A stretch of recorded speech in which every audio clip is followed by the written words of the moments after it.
আজকের ব্লগটা অ্যাকচুয়ালি মাম্মুর বার্থডে রিলেটেড।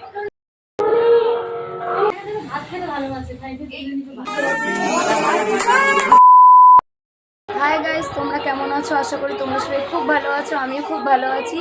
তো welcome to my new blog. আজকের ব্লগটা অ্যাকচুয়ালি মাম্মুর বার্থডে রিলেটেড। তো আজকে এখন দুপুর হয়ে গেছে, দুপুর গড়িয়ে প্রায় বিকেল হতে চললো।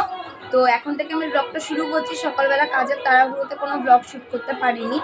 তো আপাতত আমার ঘরে আমার বোন এসছে, বোনের সাথে ইন্ট্রোডিউস করিয়ে দিই। এই যে আমার বোন তিথি।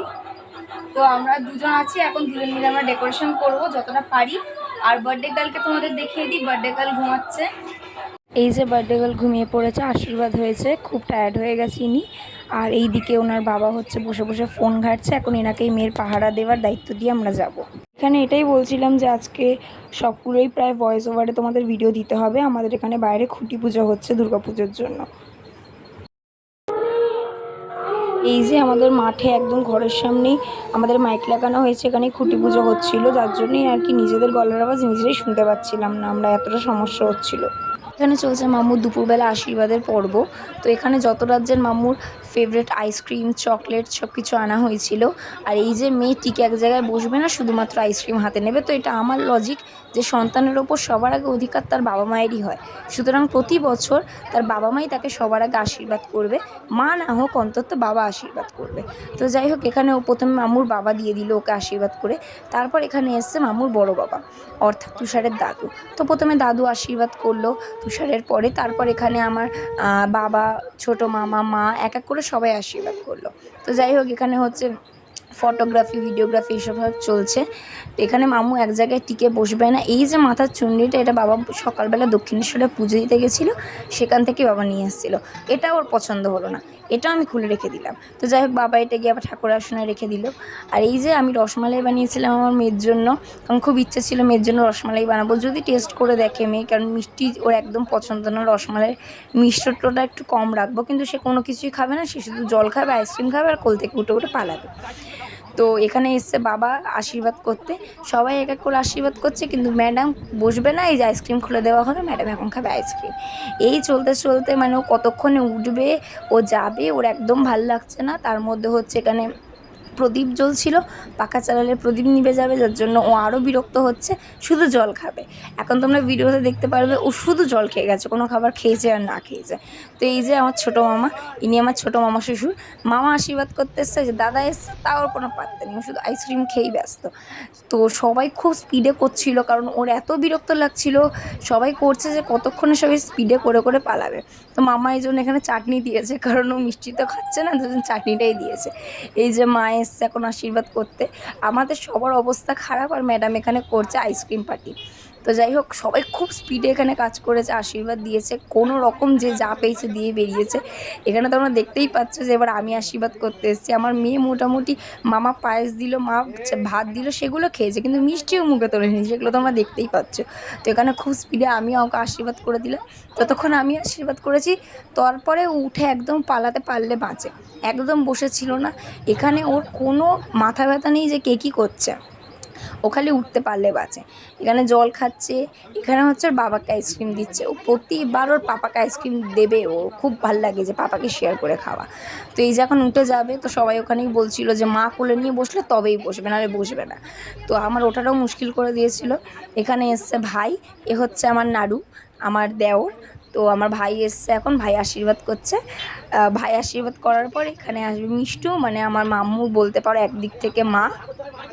আমার পরে আমাদের বাড়িতে সবথেকে বেশি একটা মায়ের স্নেহ হিসেবে ভালোবাসে এ। অথচ এর বয়স জানো কত? শুধুমাত্র 12 বছর। এই বয়স থেকেই নয়নের মণি আমার মেয়ে, এই মিষ্টুর। তো এই হচ্ছে আমার ননদ। তো যাই হোক, মিষ্টুর আশীর্বাদের পর এখানে তিথিকে আশীর্বাদ করার জন্য ডাকা হলো। তিথি আশীর্বাদ করলো। এরপরে কোনো রকম আশীর্বাদের পর্ব শেষ হয়ে গেলেই ওনাকে খাটে আইসক্রিম দিয়ে তুলে দেওয়া হয়েছে। আর এই আইসক্রিম খাওয়ার ফলে আমার মেয়ের তারপরের দিন দিয়ে ঠান্ডা লেগে গেছে, নাক বন্ধ, হাঁচি দিয়ে যাচ্ছে একটা। আমি, মা আর তিথি, আমরা তিনজন কোনো মতে দুপুরের খাবারটা সেরে নিয়ে আমরা দুজন চলে গেছিলাম ডেকোরেশনে। আর মা এখানে রাতের খাবারের প্রিপারেশন করছে, চিলি চিকেন আর ফ্রাইড রাইস। তো আওয়াজের জন্য আমার মাম্মু তো আধ ঘন্টা বেশি ঘুমাতেই পারলো না। এখন ম্যাডাম এসে এই ঘরে খুব মজা করছে, ও এক্সাইটেড ভীষণ, বাট ও বুঝতে পারছে না যে কি হচ্ছে, এত কেন বেলুন লাগানো হচ্ছে, ঘরে কেন এত লোক এসছে, মাম্মি আর মা কি করছে। তো ও ভীষণ এক্সাইটেড, ও বেলুন নিয়ে খেলছিল। আমার আর তিথির এখানে খুব অবস্থা খারাপ হয়ে গেছিলো এগুলো ঠিক করতে করতে। কারণ হচ্ছে আমাদের দেয়ালটা দেখে তোমরা বুঝতেই পারছো যে আমাদের দেয়ালে সোজাসুজিভাবে একদম ইজিলি এগুলো লাগছিল না, বেলুন হোক নেট হোক কোনোটাই লাগছিল না। তো ভীষণ কষ্ট করার পরে আমরা কোনো রকম করলাম, সেটাকে আবার খুলে বাবা এলো, বাবা হেল্প করলো, তারপর আমরা ফাইনালি করতে পেরেছিলাম। তো মোটামুটি 5টা দিয়ে বসে সন্ধ্যে 7:30 মতন বেজে গেছিলো। আর এই যে আমাদের ডেকোরেশনের ফাইনাল লুক, আমাদের এলইডি লাইটটা লাগানোর পরেই দুটো হোয়াইট বেলুন পুরো ফেটে গেছিলো। তো আমাদের মুড একটু আপসেট হয়ে গেছিলো। এই যে আমার মুখ। হাই গাইস, তো এটা আমার ফাইনাল লুক সন্ধ্যেবেলা। আমার মেয়েকে একটু পরে তোমাদের দেখাবো, ওকেও ভীষণ ফ্লিট লাগছে। আর এই যে আমার সাথে আমার বৌদি এসছে, আমরা সবাই মিলে আজকে খুব সুন্দর করে সেজেছি, খুব এনজয় হবে। তো চলো আমার মেয়েকে দেখাবো, একটু পরে কেক কাটিং হবে। এই যে আমার লিটল ওয়াইল্ড প্রিন্সেস, আমাদের বার্থডে গার্ল, আমার সোনা ওই দিনকে খুব হ্যাপি ছিল, খুব প্রিটি লাগছিল আমার মাম্মুকে সেই দিনকে। আর ড্রেসটা আমার মাম্মুর গায়ে একদম ফিট হয়েছে, মনে হচ্ছিলো যেন আমার মাম্মুর জন্যই বানানো হয়েছে। হ্যাঁ, বন্ধ করবে ফাটলো বলে।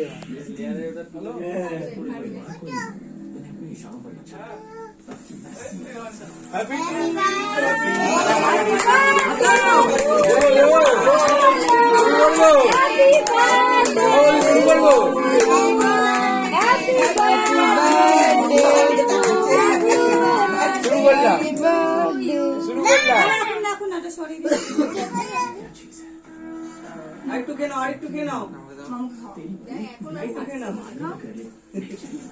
শুরু করবো। তুমি খাই দাও, দিদি সবাই খাই দাও, তুমি কেক খাই দাও।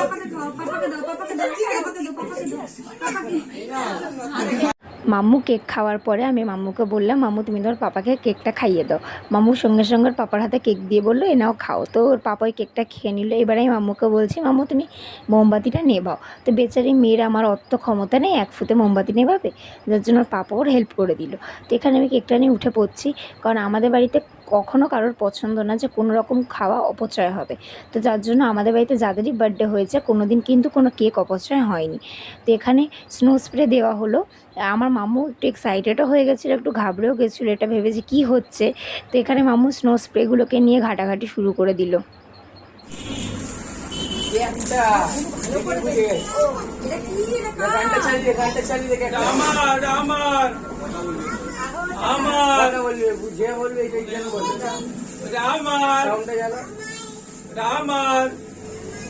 এই ক্যাকটাসটা বেসিক্যালি আমি আর মাম্মুর পাপা মাম্মুকে বার্থডেতে দিয়েছিলাম। তো এই ক্যাকটাসটা যখন মাম্মু হাতে পেয়েছে, ও জানেও না এই ইউজটা কী হবে, তার আগেই বড় মামার সাথে ওর একটা খচাখচি লেগে গেছিলো। বড় মামা ওকে বারবার খচাচ্ছে যেটা আমার ক্যাকটাস, ও ততবারই বলছে সমানে যে না এটা আমার, এটা আমার। তো যাই হোক, এটা যখন বাঁধা শুরু করলো আমার মেয়ে একটু ভয় পেয়ে গেছিলো। ভিডিওতে এর আগেও দেখেছিলাম অনেক বাচ্চারা একটু ঘাবড়ে যায়, একটু ভয় পেয়ে যায়, কিন্তু আমার মেয়ে ভীষণ সাহসী, ও কোনো কিছুতে ভয় পায় না। যার জন্য আমরা ভেবেছিলাম যে হয়তো এটা ভয় পাবে না, কিন্তু সেই সমান এটাতে ভয় পেয়েই যাচ্ছিল। এটা যখন সবাই বাজাতে শুরু করলো তখন মা বাবা প্রত্যেকে একটু ওকে এনকারেজ করছিল, নাচছিল, গাইছিল, বাট তাও ওর ভয় যায়নি। হাই গাইস, এখন তাও বাজে রাতের 12টা। সবার প্রায় খাওয়া হয়ে গেছে, আমারই খাওয়া হয়নি, জাস্ট বিকজ মেয়েকে ঘুম পাড়াচ্ছিলাম। কেক কাটিংয়ের পরেই ও এত জেদ শুরু করেছে, ঘুমাবে ঘুমাবে। আমাদের কেক কাটিং করতে করতেই প্রায় ওই 10:30 মতন বেজে গেছে। তো যার জন্য মেয়েকে আগে ঘুম পাড়িয়ে ঘর পরিষ্কার করে, ঘরের লোকজন এলে তো জানেই ঘর কত অপছল থাকে। যাই হোক, কোনো রকমভাবে ঘর পরিষ্কার করে মেয়েকে এখন ঘুম পাড়িয়ে দিয়েছি। এরপর আমি খাবো, আমি খাওয়ার পর এইবারে ঘুমিয়ে পড়বো। তো অনেকটা রাত হয়েছে, আর ব্লগটা কন্টিনিউ করব না। আবার তোমাদের সাথে দেখা হবে অন্য কোনো নতুন ব্লগে। ততক্ষণের জন্য সবাই ভালো থাকবে, সুস্থ থাকবে। আর আমার চ্যানেলটা সাবস্ক্রাইব করে নেবে, ভিডিওটাতে লাইক দিয়ে দেবে এবং একটা কমেন্ট করে দেবে।